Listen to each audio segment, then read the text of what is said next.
Hello दोस्तों, आप सभी का स्वागत है हमारे चैनल पे। दोस्तों, अगर आप बहुत परेशान हैं, बहुत घबराए हुए हैं, या आपके दिल की धड़कन तेज हो गई है, आप सोचते हैं मुझे नहीं 90% लाना, या कुछ बच्चे सोच रहे नहीं यार मैं कैसे भी पास हो जाऊं, तो घबराए नहीं दोनों बच्चे। अगर जिनको 90% लाना है वो भी इस वीडियो को देखें, और जिन्हें पास होना है वो तो ज़रूर इस वीडियो को देखें।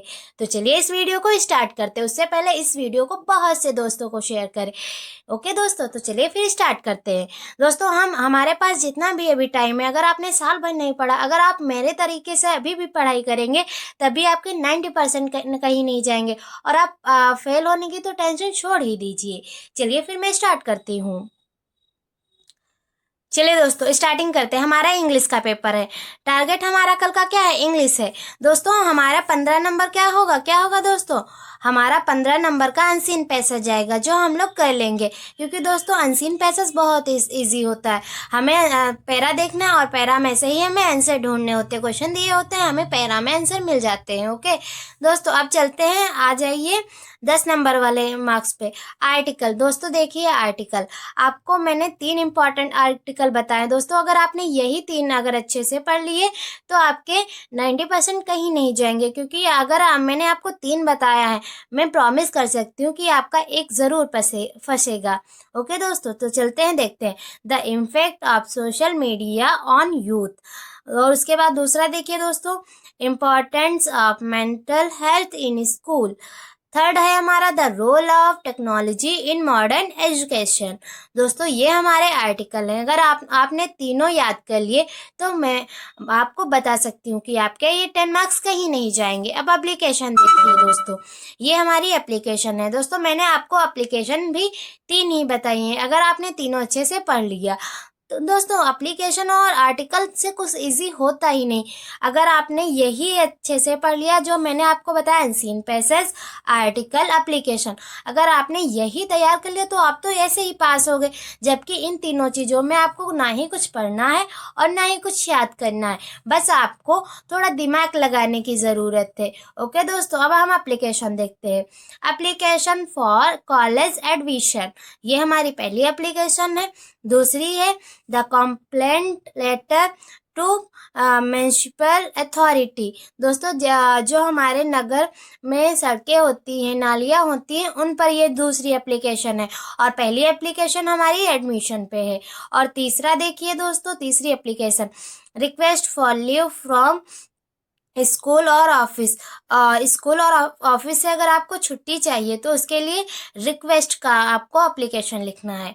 दोस्तों अब हमने ध्यान last spring deep water the red trip. दोस्तों अगर आपने ये 4 अच्छे से पढ़ लिए, या आपने इसकी शॉर्ट मेमोरी तैयार कर ली, आपने अगर कुछ भी लिखा इसके बारे में, अगर आपका क्वेश्चन आया, अगर उसके बारे में ही लिख दिया, तभी आपको एग्जामिनर पूरे मार्क्स देगा।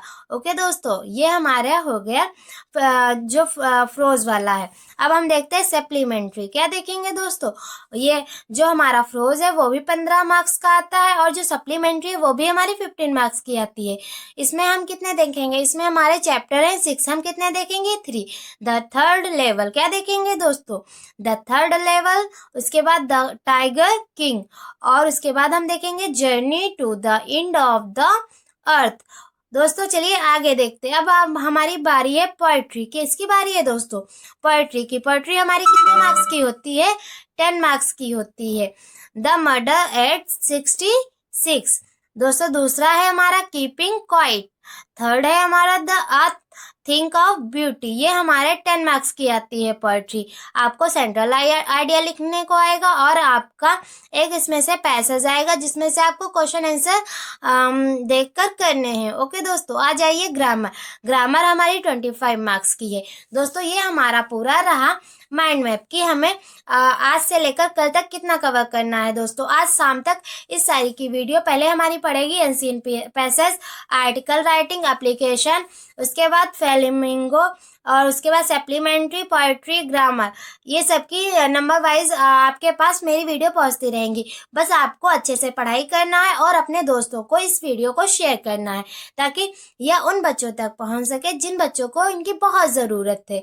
दोस्तों, इस वीडियो को ज़्यादा से ज़्यादा शेयर कर दीजिएगा और अच्छे से पढ़ाई करिए। मैं अभी आपका आर्टिकल और एप्लीकेशन दोनों वीडियो जल्द से लेकर आ रही हूँ, तब तक आप ये पूरा देख लीजिए और अच्छे से आराम करिए। आपको टेंशन लेने की कोई ज़रूरत नहीं है। मैं आपको इतने अच्छे से समझा दूंगी कि आप जब एग्ज़ाम देंगे तो आप सोचेंगे काश एक दिन ये वीडियो पहले आ जाता। लेकिन दोस्तों, अगर आज भी आया है आपके पास ये वीडियो, तब भी आपको घबराने की ज़रूरत ही नहीं है।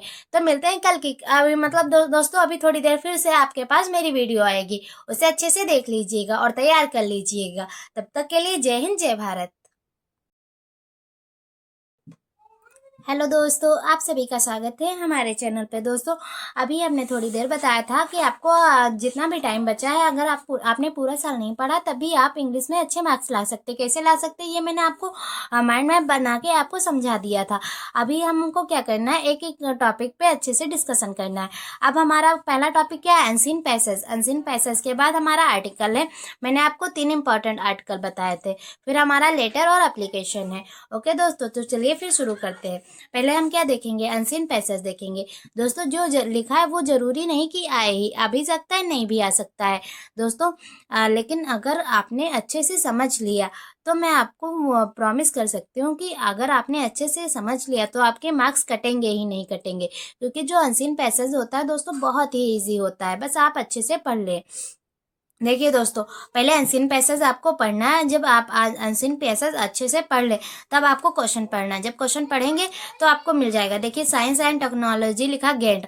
अब आप यहाँ पढ़िए, साइंस एंड टेक्नोलॉजी हैव गेंट। आपको यहाँ से स्टार्टिंग करनी है और नॉलेज तक करना है। ये हमारा पहला हो गया। फिर आपको देखना है how did people access knowledge in the past. उसके बाद आप ये यहाँ से शुरू करें। कहाँ से शुरू करें, we can access information. Okay दोस्तों, ये देखिए आपका मिल जाता है। अगर आप अच्छे से पढ़ेंगे और ऊपर भी देखेंगे तो डेफिनेटली आप अच्छे से एग्जाम देंगे और आपको परेशान होने की ज़रूरत नहीं है। क्या होगा क्या नहीं होगा ये आप ना सोचें, बस जो वर्क कर रहे हो जो होगा वो देखा जाएगा, आप परेशान ना हो।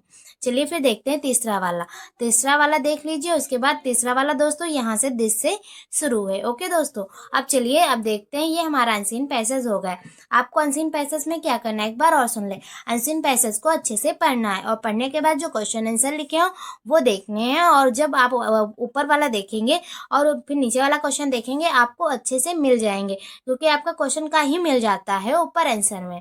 चलिए अब हम देखेंगे आर्टिकल। क्या देखेंगे दोस्तों, आर्टिकल देखेंगे। दोस्तों, आर्टिकल से पहले हम लोग लेटर और एप्लीकेशन देख लें। दोस्तों, ये हमारा पहला लेटर है। दोस्तों, ये लेटर भी है और हमारा आर्टिकल भी है, लेकिन दोस्तों मैंने अभी इसे आपके लेटर के फॉर्म में लिखा है। अगर आपने इतना याद कर लिया तो आप आर्टिकल में भी लिख सकते हैं। चलिए देखते हैं कि जो हमारा लेटर होता है वो कैसे लिखा जाता है। पहले आप यहाँ पास क्या डालेंगे, खुद का पता डालेंगे, किस स्टेट में रहते वो डालेंगे। फिर आप डेट डालेंगे कि आप कब लिख रहे हैं। फिर आपको कहाँ भेजना है, किसके पास भेजना है, तो टू द एडिटर डालेंगे। उसके बाद लखनऊ डालेंगे, लखनऊ उत्तर प्रदेश, ये मैंने डाला है। आप जहाँ भेज रहे हो आप वहाँ का डालेंगे। उसके बाद सब्जेक्ट डाले, आखिर आप लिख किस पे रहे। फिर डियर सर मैम डाले। अगर आपको पता है कि वहाँ सर है तो वहाँ डियर सर डाले, वरना आप डियर मैम डालेंगे। उसके बाद ये सारा आप पढ़ लीजिएगा और ये अच्छे से समझ लीजिएगा। उसके बाद लिख लीजिएगा। ये आपका फॉर्मेट होता है, अच्छे से देख लीजिए। लेटर जो हमारा लेटर होता है किसी पे है, लेकिन आपका फॉर्मेट नहीं चेंज होगा। उसके बाद थैंक यू करिएगा। थैंक यू करने के बाद योर फेथफुली डालिएगा। फिर नेम डालिएगा, XYZ डालिएगा, क्लास डालिएगा, इंटर। चलिए, ये हमारा पहला लेटर हुआ। अब हम लोग दूसरा लेटर देखते हैं। आपको कंप्लेन करनी है। काहे पे कंप्लेन करनी है, आप सड़कें जो होती हैं, नालियाँ होती हैं, अगर आपको उस पे लिखने को आ जाए तो आप कैसे लिखेंगे, आप लिखेंगे, आप अपने गांव का पता डालेंगे, फिर स्टेट का पता लिखेंगे और उसके बाद आप क्या डालेंगे, डेट डालेंगे। फिर आपको जहाँ भेजना है वहाँ लिखेंगे, फिर वहाँ का पता डालेंगे। फिर सब्जेक्ट डालेंगे कि आखिर आपको किस पे लिखना है। सब्जेक्ट डालने के बाद आप क्या करेंगे, डियर सर मैम लिखेंगे। डियर सर मैम लिखने के बाद आप ये सारा लिखेंगे। और उसके बाद आप रिक्वेस्ट भी करेंगे, I request you to take immediately action. आप कह रहे हैं कि कृपया जल्दी से यहाँ काम पर एक्शन लीजिए। ओके दोस्तों, फिर आप थैंक यू करेंगे। थैंक यू करने के बाद योर फेथफुली डालेंगे, फिर नेम डालेंगे, XYZ डालेंगे, क्लास डालेंगे। दोस्तों आपने अच्छे से देख लिया कि क्या देखा आपने कि अनसीन पैसेज कैसे करना है और उसके बाद हमें लेटर कैसे करना है। ओके दोस्तों, लेटर का फॉर्मेट वही रहेगा, आप फॉर्मेट गलत ना करिएगा। ओके दोस्तों, मैंने आपको एक ही पेज पे इसलिए समझाया है ताकि आप भूलें ना। चलिए अब हम देखते हैं आर्टिकल। क्या देखते हैं दोस्तों? आर्टिकल देखते हैं। और दोस्तों परेशान ना होइएगा, ये हमने इसमें 3 टॉपिक कवर किए। क्या कवर किया? अनसीन पैसेज कवर किया, लेटर, एप्लीकेशन और आर्टिकल। इतने सारे टॉपिक एक ही वीडियो में, और वो भी बहुत कम समय में देखा है। ओके दोस्तों, और इस वीडियो को बहुत से दोस्तों को शेयर कर दीजिए ताकि वो परेशान ना हो, घबराए ना, और मेरा भी मोटिव पूरा हो। चलिए आगे देखते हैं जो हमारा आर्टिकल है। आर्टिकल दोस्तों किस पे है? An impact of social media on youth. जो हमारी सोशल मीडिया है उन पर, जो हमारे युवा है उन पर क्या प्रभाव पड़ता है, ये आपको लिखना है। ये आप बना के भी लिख सकते हैं। ओके दोस्तों, पहले आप आर्टिकल डालेंगे, आर्टिकल के बाद हेडिंग डालेंगे, हेडिंग के बाद आप लिख ले। अगर आप फिर भी नहीं लिख पा रहे तो आप हिंदी में ही लिख दीजिएगा, लेकिन वो 12 खड़ी से इंग्लिश में लिखा हो, लेकिन थोड़ी सफाई और चतुराई से लिखिएगा। ओके दोस्तों, ये हमारे तीनों टॉपिक कवर हुए। हमारे जो हमारा देखिए, इधर देखिए दोस्तों, अनसीन पैसेज हमारा कितने मार्क्स का होता है? 15 मार्क्स का होता है। आर्टिकल हमारा 10 मार्क्स का होता है, और लेटर एप्लीकेशन भी हमारी 10 मार्क्स की होती है। दोस्तों इसके बाद हम देखेंगे सेंट्रल आइडिया। सेंट्रल आइडिया देखेंगे, सेंट्रल आइडिया के साथ हम प्रोज के क्वेश्चन आंसर देखेंगे। ओके दोस्तों, तो मिलते हैं कल की थोड़ी देर के बाद। अभी नेक्स्ट क्लास आएगी, उसमें मिलते हैं। लेकिन दोस्तों जितना बताया आप अच्छे से पढ़िएगा, अच्छे से कवर कीजिएगा। तब तक के लिए जय हिंद, जय भारत। हेलो दोस्तों, आप सभी का स्वागत है हमारे चैनल पे। दोस्तों अब हम 2 सेंट्रल आइडिया देखेंगे जो हमारे एग्जाम में फंसेंगे ही फंसेंगे। तो चलिए ज़्यादा ना पढ़ते हुए केवल हम इतना देखेंगे कि हमें एग्जाम को दोस्तों समझदारी से पढ़ना है, ना कि हमें सब कुछ पढ़ के जाना है। बस हम उतना ही पढ़ेंगे जितना हमारे एग्जाम के लिए इम्पॉर्टेंट है। इतना पढ़ेंगे कि हम लोग 90% कवर कर सके। तो जल्दी से इस वीडियो को बहुत सारे लोगों तक शेयर कर दीजिए। और फिर मैं स्टार्ट करती हूँ। दोस्तों पहली हमारी सेंट्रल आइडिया है माई मदर 66। ये वाली देखिए दोस्तों, देखिए दोस्तों, ये हमारी सेंट्रल आइडिया है। अब इसे कैसे लिखना है ये देखिए। The poem my mother at 66 has been written by Kamala Das. ये किसने लिखा है? कमला दास ने लिखा है। The central idea of the poem is ageing and the poet fear of losing her mother. इसमें अब ये कमला दास ने अपनी माँ को खोने का डर बताया है। The poet mother is passing through her old age. उनकी माँ क्या थी? उनकी माँ धीरे धीरे ओल्ड यानी बूढ़ी होती जा रही थी। She fear of losing her and feels that her mother will die very soon. और उन्हें लगता है कि उनकी माँ अब उनकी माँ की जल्द ही डेथ हो जाएगी। So she looked out of her car on the way to divert her attention from her fear. वो इस डर से अपना ध्यान हटाना चाहती हैं, इसीलिए वो क्या करती? She looked at this life is full of attractive. The young trees appeared to be running fast. और वो बहुत तेज चलते हैं। Children were very happy. बच्चे क्या थे? बच्चे खुश थे। After the airport security check, the poet looked at her mother who was weak and broken in health. वो बहुत ही ज्यादा कमजोर हो चुकी थी। The poet hardly expected to see her again. Hiding her tears, she said, "See you soon, अम्मा." उन्हें लगता है कि अब उनकी जो अम्मा है उनसे मुलाकात नहीं होगी, लेकिन फिर भी वो स्माइल करते हुए कहती हैं, "See you soon, अम्मा." ओके दोस्तों, ये हमने देखा जो हमारा 66 वाला सेंट्रल आइडिया, ये हमने अच्छे से देख लिया दोस्तों। एक दो बार पढ़ेंगे आपको अच्छे से तैयार हो जाएगा। चलिए अब हम आगे देखते हैं दोस्तों, दूसरा हमारा सेंट्रल आइडिया क्या है, चलिए देखते हैं अच्छे से। देखिए दोस्तों, हमारा दूसरा सेंट्रल आइडिया है, देखिए कौन सा सेंट्रल आइडिया, कीप क्वाइट का है। कहाँ का है दोस्तों, कीप क्वाइट का है। इसमें देखिए हमारे पोएट ने क्या हमें बताया, अच्छे से पढ़िएगा ताकि आपको मैं समझाऊं तुरंत ही याद हो जाए।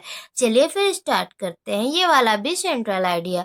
In this poem the poet Pablo Neruda invoked the symbol of that look is still from outside, but it has immense possibility of life within it. He wants us to keep silence and suspend all activities for a while, so that we may introspect and understand ourselves. The earth can teach us that we need rest time to think for the bright future. The poet asks us to stop word pollution, killing of animal and hurting ourselves, and spare some time to go deep into the soul science. Silence is the universe language which will change our possibility and think. देखिए दोस्तों, इसमें क्या बताया गया है कि जो हमारे पोइट हैं पेल्बो नेरूदा, वो पृथ्वी के प्रति एक आह्वान करते हैं जो बाहर से शांत दिखाई पड़ती है, लेकिन यह अंदर जीवन की असीम संभावनाएं रखती है। कवि की इच्छा है कि हम शांत रहें और थोड़ी देर के लिए दिन के सभी कार्यों को स्थगित कर दे, ताकि हम अपने अंदर झांक सके और स्वयं को समझ सके। दोस्तों, अगर आप काम में उलझे रहेंगे तो आप खुद को कैसे पहचानेंगे, यही हमारे पोएट कहते हैं। पृथ्वी हमें शिक्षा दे सकती है, हमें उज्जवल भविष्य के पास विषय में सोचने के लिए कुछ समय आराम करने की जरूरत है। कभी हमें युद्ध, घृणा, प्रदूषण, जीव हत्या और स्वयं को प्रताड़ित करने से रोकने के लिए कहता है। बहुत अच्छी है दोस्तों, आई होप मुझे लगता है बहुत ही प्यारी है दोनों पोएम, और आपको बहुत ही प्यारी लगती होंगी, मुझे तो बहुत ही पसंद है। आशा करती हूँ आपको दोनों सेंट्रल आइडिया पसंद आई होंगी। ओके दोस्तों, यही दोनों तैयार कर लीजिए, इससे ज़्यादा आपको सेंट्रल आइडिया तैयार करने की कोई ज़रूरत नहीं है। तो मिलते हैं अभी थोड़ी देर अगली क्लास में, तब तक के लिए जय हिंद, जय भारत। हेलो दोस्तों, मैंने सब कुछ आपको बता दिया कि हमारा article, letter, application, central idea. दोस्तों बस हमारे प्रश्न उत्तर बच्चे हैं और ग्रामर बच्चे हैं, तो जल्दी से हम पहले प्रश्न उत्तर कवर करते हैं, उसके बाद हम ग्रामर देखते हैं। दोस्तों पहले हमारी समरी क्या है, हम दोस्तों समरी देखेंगे, समरी के दिन तुरंत बाद इंपॉर्टेंट क्वेश्चन देखेंगे, वो भी आप अपने आप से कर लेंगे। मैं आपको समरी इस तरह से समझा दूंगी। चलिए अब स्टार्ट करते हैं। The last lesson. दोस्तों जो द लास्ट लेसन है, ये प्रेरणादायी और रोमांच कहानी है, ये देशभक्ति भाव से भरी हुई है। और इस जो द लास्ट लेसन है, इसमें जो टीचर थे वो कौन थे, एम हेमल थे, और वो क्या पढ़ाते थे, फ्रेंच भाषा पढ़ाते थे। और वो क्या कहते हैं, और ये स्कूल कहाँ स्थित था, ये अल्सास लॉरेंज के क्षेत्र में स्थित था। और वहाँ की सेना कौन सी सेना ने कब्जा कर लिया था, ये आपको पता होना चाहिए। तो प्रूशियन की सेना ने कब्जा कर लिया था। दोस्तों इसमें जो अध्यापक हैं वो क्या बताते हैं, जब कोई देश गुलाम हो जाता है तब तक वहाँ के लोग अपनी भाषा से आबद्ध रहते हैं। दोस्तों इस कहानी के कहने का मतलब यही है कि जब हम अपनी भाषा पे पकड़ बनाएंगे, अगर हमारी मातृभाषा ही कमज़ोर है तो कोई भी आकर वो अपनी लैंग्वेज हमारे देश में स्थापित कर सकता है। लेकिन जब हमारी लैंग्वेज अच्छी होगी, जब हम अपने देश के प्रति जागरूक होंगे, तो ऐसे कोई बाहर का आके नहीं रुक सकता है। यही हमारे द लास्ट लेसन का सारांश है। तो चलिए दोस्तों इसके क्वेश्चन आंसर जल्दी जल्दी देख लेते हैं। देखिए दोस्तों पहला क्या है, पहला 3 नंबर वाला है, why did the village come to school that day, why was it a surprise to Franz. दो फ्रांच है दोस्तों, वो स्टूडेंट है एम हेमल का। देखिए दोस्तों, the village came school that that they very sorry that they had not gone to school more। उस दिन स्कूल आए गांव ने उन लोगों को दुखद था कि वे स्कूल के। अब यह इन लोगों का ढंग था कि वे एम हैमल को अपनी वफादारी वाली सेवा के लिए धन्यवाद दे रहे हैं और अपने देश के प्रति सम्मान प्रदर्शित करें जो अब उनका अपना नहीं रहा। पिछली बेचों पर गांव के लोगों को बैठा जो अब वहाँ जो हमारा है फ्रांच, वो गया और उसने देखा कि क्लास में पुरानी बेंचों पे कौन लोग बैठे थे, बूढ़े लोग, ओल्ड लोग बैठे हुए थे। वो सब शौक मना रहे थे क्या है का कि उनकी अब मातृभाषा नहीं पढ़ाई जाएगी। यही दोस्तों इसमें आपको बताना है, अपनी लैंग्वेज में आप लिख सकते हैं। चलिए आगे देखते हैं। Whom did M. Hamel blame for the ignorance in study and why. दोस्तों अब जो हमारे एम हैमल टीचर थे वो भी अब पछता रहे थे कि वो सोच रहे थे कि मैं भी अपने बच्चों को सही से एजुकेशन नहीं दे सका। वो खुद को भी ब्लेम करते हैं, इसमें ये आपको बताया गया है। फिर दोस्तों आगे देखते हैं। दोस्तों इसमें आज नहीं, बस आपको क्या याद रखना है। दोस्तों हमें पता है कि हमें पहले चैप्टर में क्या याद रखना है। ये हमें याद रखना कि लास्ट लेसन में क्या हुआ था। आपको पता है कि लास्ट लेसन भाषा थी और टीचर कौन था, एम हैमल था, और जो स्टूडेंट था वो कौन था, फ्रांस था। यही, और उन्हें किस बात पे पछतावा है कि वो टीचर को पछतावा कि वो अच्छे से पढ़ा नहीं सके और बच्चों को पछतावा है कि वो सही से पढ़ नहीं सके और इसके बाद फ्रेंच लैंग्वेज नहीं पढ़ाई जाएगी। ये हमारे चैप्टर 1 का सारांश है। दोस्तों टाइम वेस्ट ना करते हुए जल्दी जल्दी देखते हैं। आ जाइए दोस्तों, the last spring story of stolen childhood. ये किसने लिखा है, अनीश जैन। दोस्तों चलिए इसका भी सारांश देखते हैं। देखिए दोस्तों, जो हमारा पार्ट है लॉस्ट स्प्रिंग, ऐसे बच्चों का विवरण है जो गरीबी का शोषण के कारण अपने बचपन से वंचित हो चुके हैं। पार्ट 2 पृथक भागों में विभाजित थे, ये तो आपको पता ही होगा। चलिए देखते हैं आगे। और I want to drive a car. Part का पहला भाग अब बीनने वालों का विवरण प्रस्तुत करता है। उनमें से अधिकांश ढाका से आए हुए कौन थे दोस्तों, ढाका से आए हुए प्रवासी हैं जो अपने सीमापुरी में बस गए थे। कहाँ बसे आके थे दोस्तों, सीमापुरी में बसे थे। आगे देखते हैं कहानी का मुख्य पात्र साहेब है। दोस्तों इसमें जो कूड़ा बीनने वाले में है, इसका मुख्य पात्र कौन है, साहेब है। कौन है दोस्तों, साहिब आलम। आगे देखते हैं। उनमें से अधिकांश कहाँ से आए हुए थे, सीमापुरी से आए हुए थे। और कहानी का मुख्य पात्र कौन है, साहेब है दोस्तों। वहाँ एक कूड़ा बीनने वाले हैं जो सदैव यहाँ सोने पाने की लालच में व्यस्त रहता है। पाठ भाग है मुकेश के जीवन का विवरण देता है जो फिरोजाबाद का रहने वाला है। वह चूड़ी बनाने वाले एक गरीब का बेटा है। इस क्षेत्र में बाल श्रम कानूनों का पूरी तरह से उल्लंघन किया जाता है। मुकेश का सपना है कि एक मोटर मैकेनिक बनने का है। दोस्तों जो हमारा दूसरा भाग है उसमें क्या होता है, उसमें चूड़ी बनाने का काम होता है जो फिरोजाबाद में होता है। बस आपको मेन पॉइंट याद रखने हैं। ओके दोस्तों, कौन कौन मेन पॉइंट है, पहले तो आपको याद रखना है कि जो हमारा लॉस्ट स्प्रिंग है इसके 2 पार्ट हैं। पहला क्या है, जिसमें हमारा मुख्य पात्र है साहेब, इसमें हम क्या होता है, कूड़ा बीनने का काम होता है दोस्तों। और जो दूसरा है उसमें चूड़ी बनाने का काम होता है, ये फिरोजाबाद में होता है। और जो कूड़ा बीनने वाले थे वो कहाँ बसे थे, सीमापुरी में बसे थे। बस दोस्तों आपको इतना याद रखना। आप क्वेश्चन आंसर अच्छे से देख लेते हैं। चलिए दोस्तों देखते हैं is Saheb happy working at the tea stall explain. ये आपको बताना है कि जो हमारा साहेब था वो कूड़ा बीनने के बाद वो एक दुकान पे काम करने लगता है, टी स्टॉल पे, चाय की दुकान पे। तो क्या होता है इसके साथ, तो ये अच्छा लगता है या वो उसका मन लगता है वहाँ, नहीं लगता उसे, वहाँ कितने रुपए मिलते थे। तो दोस्तों ये बताना है।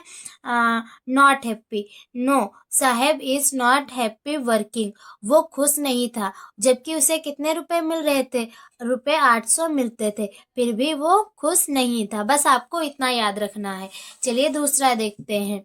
अब देखते हैं, how is Mukesh attitude to his situation different from that of his family. अगर आपसे ऐसे नहीं पूछा गया तो आपसे ऐसे पूछ लिया जाएगा, what does Mukesh want to be become in life, आता था, जबकि उसका परिवार विरासत में चूड़ी बनाने का काम करना चाहता था। उसकी पहल, उसके दृष्टिकोण को उसके परिवार से भिन्न। पहले क्या होता था, अगर किसी के घर पे एक जैसा काम होता, वो उसके बच्चे भी वही काम करते थे, कुछ और नहीं सोचते थे। लेकिन जो हमारा मुकेश था, उसके वहाँ क्या होता था, चूड़ी बनाने का काम होता था, जबकि ये काम विरासत में उन लोगों को मिला था।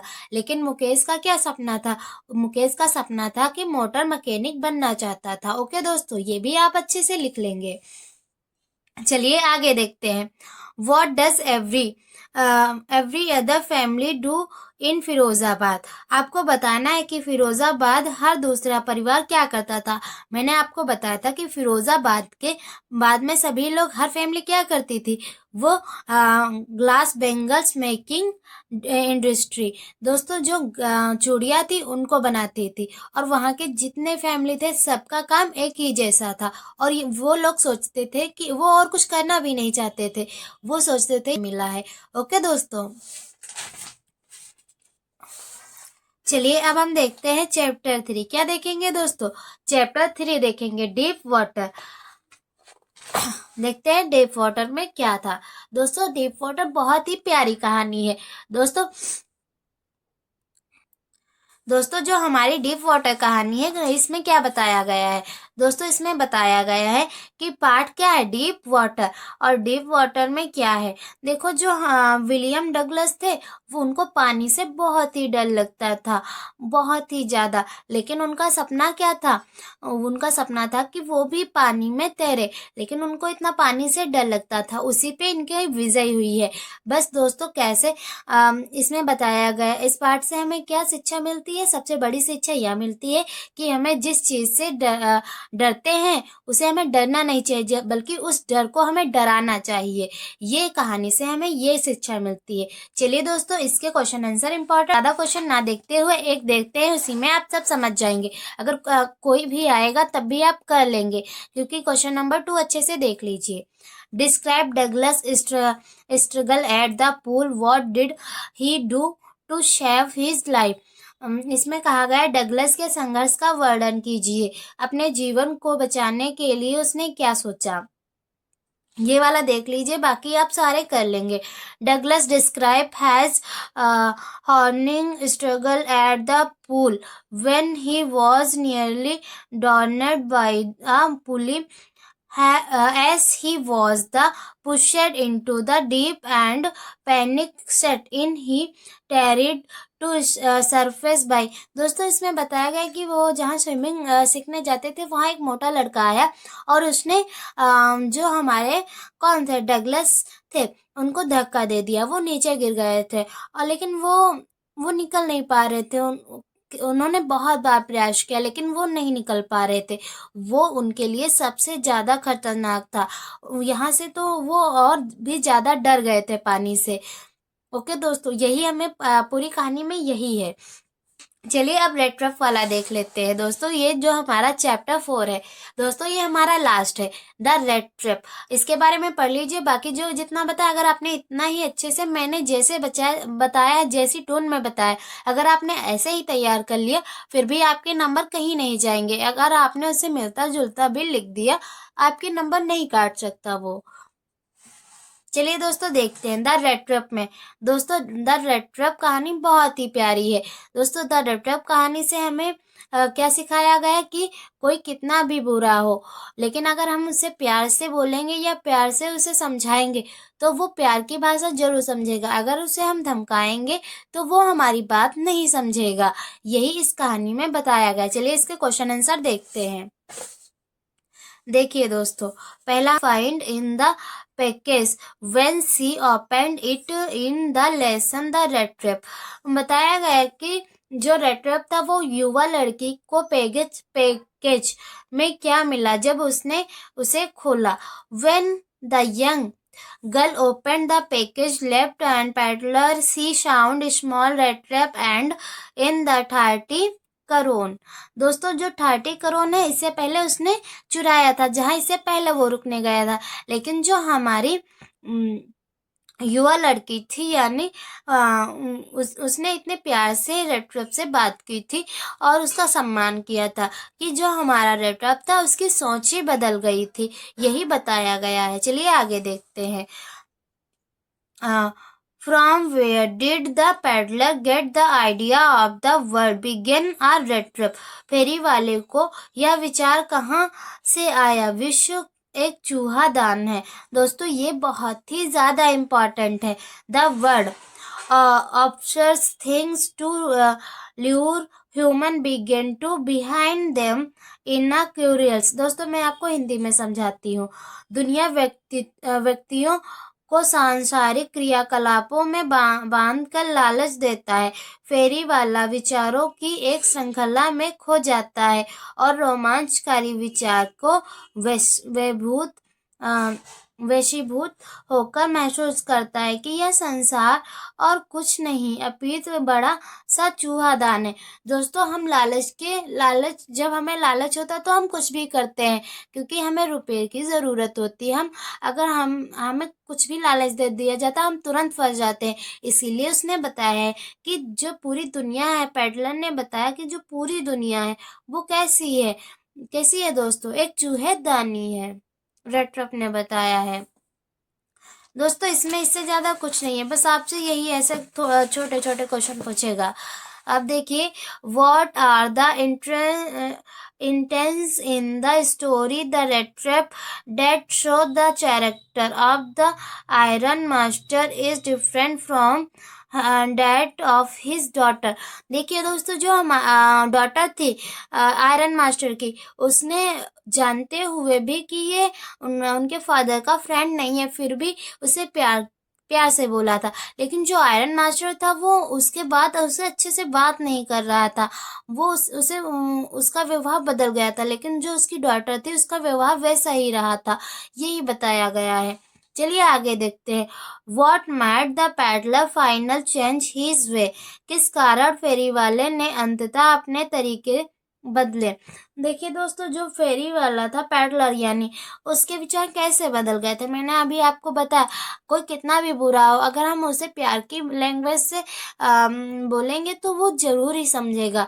क्योंकि अगर हम किसी को सही रास्ते पे ला सकते तो वो प्यार ही है, वरना तो अगर हम गुस्से से बोलेंगे तो वो सही होने की जगह और ज्यादा बिगड़ जाएगा। बस दोस्तों आपने ये देखा कि द रेड ट्रैप चैप्टर में क्या है, डीप वाटर में क्या है, लास्ट स्प्रिंग में क्या है और द लास्ट लेसन में क्या है। दोस्तों अगर आपने इतना ही अच्छे से अभी वीडियो देख ली तो एग्जाम में जब आप जाएंगे तो आपको यही सब याद रहेगा।